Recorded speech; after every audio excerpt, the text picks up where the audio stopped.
Today's Broncos Breakdown is presented to you guys by BetQl. Plain and simple, all the information you need for this great service that hooks you up with awesome bets, actually make money against your sportsbook this fall, and they're giving it to you at a 25% discount when you use the link at the bottom of your screen, chatsports.com/BroncosQL, with the promo code CHAT, C-H-A-T, Broncos. If you didn't write that down, I don't blame you. But everything is written down in the comments and the description of this video. Check them out. Start making some money this fall, folks, against your weird cousin or your sportsbook online in Latvia. Wherever you do it, make money thanks to BetQL. All the information down below. Welcome into the Broncos Breakdown. I'm Matthew Peterson. Broncos-Ravens Week 4 preview coming at you. We're going to outline a couple things you need to know going into this one. It's been a little while since these two teams have met up on the gridiron. Check out some of the notes here as the Ravens enter with a 2-1 overall record, coming off a very impressive, well, we'll call it lucky win against the Detroit Lions last week. Meanwhile, the Broncos, one of 5 unbeaten teams remaining. Now, here's what's a little interesting that I highlighted for you guys. Ravens lead the NFL in rushing yards with 188.5. Pretty insane that the team that lost their top 2 running backs before the season is number 1 after 3 weeks. I don't know what Harbaugh's doing, but whatever it is, it's right. However, they are pretty vulnerable in the air so far, allowing north of 300 yards. As for the Broncos, last time they met up with the Ravens, you got to turn back the calendar to Week 3 of 2018. You see where it says only Sutton and Janovich left? What's that referring to is you go back to that game, the only 2 players who touched the ball in that game that are still on the roster today, Cortland Sutton and Andy Janovich. Everyone else, Case Keenum, all the running backs, Emmanuel Sanders, gone. So it's a different Broncos team by a lot going up against this Ravens team, which, let's be frank here, the last 3 matchups for the Broncos, the teams they have faced, and the 2 New York teams and the Jags, those teams were neutered, okay? This Ravens team, they have some claws, they have some teeth. It's going to be a much more difficult matchup for the Broncos compared to the first 3 weeks of the season, but give credit where credit is due. The Broncos did their job. They knocked off all 3 teams. Quick question, I want to gauge the room here, all right? Do you think when I'm standing up here next week talking about the Broncos Week 5 matchup, Denver will be 4-0? Well, then go ahead and like this video, okay? I just want to gauge the room here. See where everyone's feeling, kind of give a bit of a confidence level. Let's blow the like record out here because I'm hoping to see a bunch of Broncos fans optimistic about this team starting off 4-0. Now, in order to do that, they got to take on this Ravens offense, all right, led by Lamar Jackson and, oh, shoot, all right, Jeremy, we got the wrong running back there. No, we don't, all right. Didn't even bother including Latavius Murray or anyone else in the Ravens backfield because Lamar Jackson, he is the leading running back on this team. He leads the team in carries, yards, and rushing touchdowns. Pretty much everything, all right? Major factor as to why this Ravens team is number 1 in rushing yards. Next up, Marquise Brown. Did you see what he did last week against Detroit? No concern on my end for Marquise Brown this go-around. And then Mark Andrews, I think he's one of the best tight ends in the league. You don't want to sleep on this guy. So, Ravens offense, here's how they stack up, all right? It's a small sample size so far, but I think it's big enough that we can at least put it on the screen finally. So, a couple things jumping out to me. Number one, look at the bottom, 30th in the NFL on third down conversion rates. That is really low for this happy offense. So, that could be something that the Ravens will struggle with at Mile High. Another thing, and this is what I talked about earlier, number 1 running tack here. All right, as the boss man here at Chat Sports, James Yoder, would say, it's the ground raid. So it's going to be a tough day for this Broncos interior defensive line. Now, quick question. Who concerns you the most from this Baltimore team? Whether it's on offense, defense. For me, this defense is a defense you don't want to mess with, but it's not the kind of defense that is the number 1 priority in practice throughout the week. It's limiting this offense. That's how this team is going to win. I want to know what you're thinking in the comments section of this video. All right, guys, we got a great hookup with you at BetMGM. All right, they got an awesome deal with BetQL. Here's how it works, all right? You're going to get a free BetQl subscription, which cues you in on some of the best bets each and every week from team total, from spreads, over-unders, player props. They got it all laid out for you. All when you just make a $10 deposit at BetMGM, you play that $10, 24 hours later, free BetQL subscription. Really awesome. Everything you need to know is in the comments and the description of this video. Start making some green, folks. All right, get some Benjis in your pocket and ditch the George Washingtons. Everything down below. Check them out, chatsports.com/BroncosMGM, promo code ChatBroncos. Broncos offense now. Let's check out what they are going to bring to the party here. I roll with 2 running backs here as my 4 guys to watch. No Juder, no KJ Hamler. It's the lightning duo here, right? You got Melvin Gordon, Javonte Williams, not thunder and lightning, but lightning and slightly older lightning, all right? Because they're very similar backs, and they just I don't know, bounce off one another, kind of. It's not like one is a goal line guy and the other is a reception back. So Teddy Bridgewater, though, love what I've seen out of him. I mean, that's just Captain Obvious talk. Let's see if he can protect the ball for 4 straight weeks, yet to turn it over, and really queuing in on Courtland Sutton. I mean, you've lost Jerry Jeudy and KJ Hamler. Hamler for the season, Jeudy for a handful of weeks. I don't think he'll be back for probably another 3 to 4 weeks. I'm not a doctor, though. I just know sprained ankle is something you don't want to play with. So that's the Broncos offense right there. Check out the defense here. This is the playmakers I am highlighting in this game. Von Miller, he's already up to 4 sacks this season. That's one of the top, one of the best in the NFL.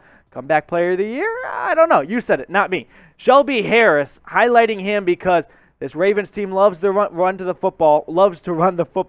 So when you're clogging up the middle, that's going to do a lot of damage and limiting that Ravens run game. A.J. Johnson, I think, has been one of the more slept-on players on this Broncos defense so far. I know Von Miller and this Broncos secondary has been getting a lot of attention, but Alexander Johnson, if I can call you that, I'm not your mom, but 2 sacks already on the season and pretty big sacks too. Love what I've seen out of him. And then already the rookie, Pat. He has been, according to PFF, Pro Football Focus, the number 1 cornerback on this team. I talked about it earlier. When Ronald Darby went down and was placed on IR, I never thought he would get that starting role back. It certainly doesn't look like it. He got his first interception of the season in his first start against Jacksonville. He won't have too tough of a day. The Ravens wide receiver core of Brown is fast, and Sammy Watkins is big, something Surtain can handle for sure. But I want to gauge the room once again here. Which side of the ball is critical to a Broncos win on Sunday? If you think it's the offense, give me an O. If it's the defense, give me a D. Let's spam the comments. Curious to see which one comes out ahead. Personally, I'm thinking the offense. If you want to beat the Ravens, I know that the Lions did it in a low-scoring affair, but I think that's more of an anomaly. I just don't think that's very common. I'm going to go with the offense. You got to outscore this team to knock them off. Broncos fans, make sure you subscribe right now to the Broncos Breakdown. Listen, we want to catch some other channels here, like the Kansas City Chiefs. No, KC sucks, all right? They're 1-2 in the cellar of this division. Let's put them in the cellar of YouTube subscribers here at Chat Sports by skyrocketing the Broncos Breakdown. Subscribe right now for more Broncos news, rumors, previews, recaps. We've got it all covered here every single week, all season long. Talking about the Broncos-Ravens matchup now, shifting things over to a bit of a head-to-head comparison between the Broncos defense and the Ravens offense, because I think this is probably the most big battle to watch in terms of the 2 sides of the football.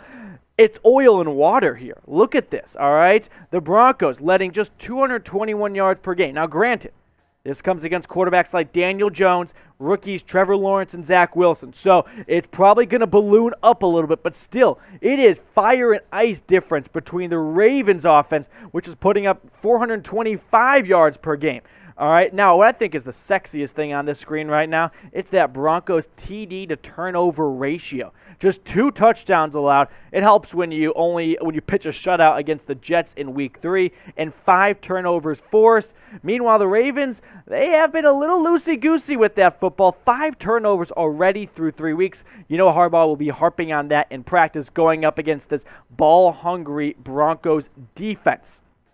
Lamar Jackson, though.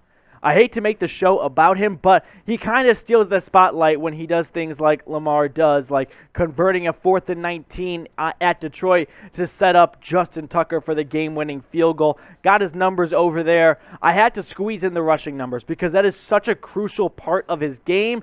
And listen, I don't have an answer on limiting Lamar, because if I did, I wouldn't be standing here. I'd probably be the DC for some team. But I've got some ideas for you, okay? Don't quote me on them, but they're at least a start. So check out this Broncos linebacker room, because I think this is the way you beat Lamar, all right? When the Broncos have a huge, strong secondary, you don't need to drop so many players back into coverage. Let the safeties and the DBs hold their own weight. In my opinion, you got to take A.J. Johnson and Justin Strnad and use them as spies and send Reed and Miller off the edges, chasing Miller around. Send pressure to him. That's how I think you beat Lamar Jackson. But then again, if I knew definitively, I don't know if I'd have a clear answer from you. I'm watching Johnson, though. I really liked what I've seen from him through 3 weeks. And there's a lot to be excited about from the young guy out of Tennessee who's been climbing up the ranks and earning more and more playing time, becoming a starter the last couple of seasons. This, I think, could be not a breakout season. He's kind of already passed that limit, but more of like a putting the league on notice kind of season. We'll put it that way. And I think a good way to do that is limiting Lamar. So make A.J. Johnson your quarterback spy. Next question here. Think the Broncos defense can limit Lamar Jackson? Once again, wanting you guys to go ahead and like this video. I just want this to be the most liked video we've had so far so that everyone can see Broncos will be 4-0 and they're going to limit Lamar. Whether that's true or not, we don't care ahead of time. It's football. Let's enjoy the week while we have it, because come Sunday, it'll either be happy tears or sad tears. That's how I ride. I want to know how you guys ride, though. Go ahead and like this video. BetQl is our presenting sponsor today. Here's the dealio. When you head over to chatsports.com/BroncosQL, they're going to hook you up with a 25% off subscription with the promo code ChatBroncos. What does that get you? It gets you 5 to 1-star graded bets, their favorite ones each week. They've got 350,000 models scanning the World Wide Web, looking for the best bets, looking for holes in Vegas's lines. It's a great deal. They're going to hook you up with 25% off. Listen, guys, you got to spend money to make money in this world. Spend a little here, and you're going to make a lot over your sports book. Couple fun ones. Producer Jeremy right now putting in my ear. He likes Texans plus 17 at the Bills, okay? I don't know. Buffalo looks pretty good to me, but we know it looks really good to me. BetQL's 5-star bets. Unlock those when you use the link at the bottom of your screen, chatsports.com/BroncosQL, promo code ChatBroncos. Broncos fans, go ahead right now and predict the score for me in this Broncos-Ravens Week 4 matchup. We'd love to see what you guys are thinking. Hopefully seeing a lot of things that start with Denver. Scratch that from the record. Denver over the Ravens, because believe it or not, I've got the Broncos. Yep, I got the Broncos in this pick'em game over the Ravens. Listen, Denver welcomes Baltimore, who was on the road last week. They come to Mile High, back-to-back road games. They got pretty lucky last week. We're going to talk about this later on in my keys to the game. But I've got the Broncos over the Ravens in this one, 29-25. Close game. Broncos cover a 1 or 2 point spread, whatever you're getting. Would love to see your score predictions down below. All right, now time for my keys to the game here. I've got 3 keys lined out for you guys. Let's see how they do. Hopefully this is enough for head coach Vic Fangio to watch this video and go, whatever we're planning on doing, throw it out the window. Broncos Breakdown is giving us the inside scoop on how to beat this Ravens team.